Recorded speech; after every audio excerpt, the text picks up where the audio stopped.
السلام علیکم ورحمۃ اللہ وبرکاتہ۔ امید کرتا ہوں تمام دوست خیریت سے ہوں گے۔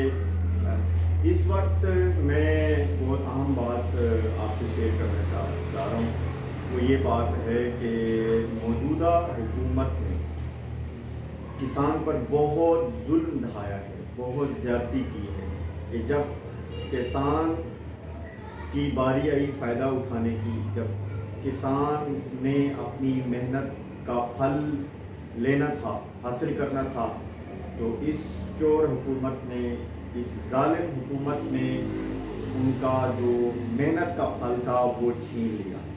تو کسانوں کا کوئی پرسان حال نہیں ہے۔ ان کسانوں نے کھاد اتنی مہنگی خریدی، بیج اتنا مہنگا خریدا، لیکن جب کسان کی گندم کو فروخت کرنے کی باری آئی تو موجودہ حکومت نے جو ہے بہت کم ریٹ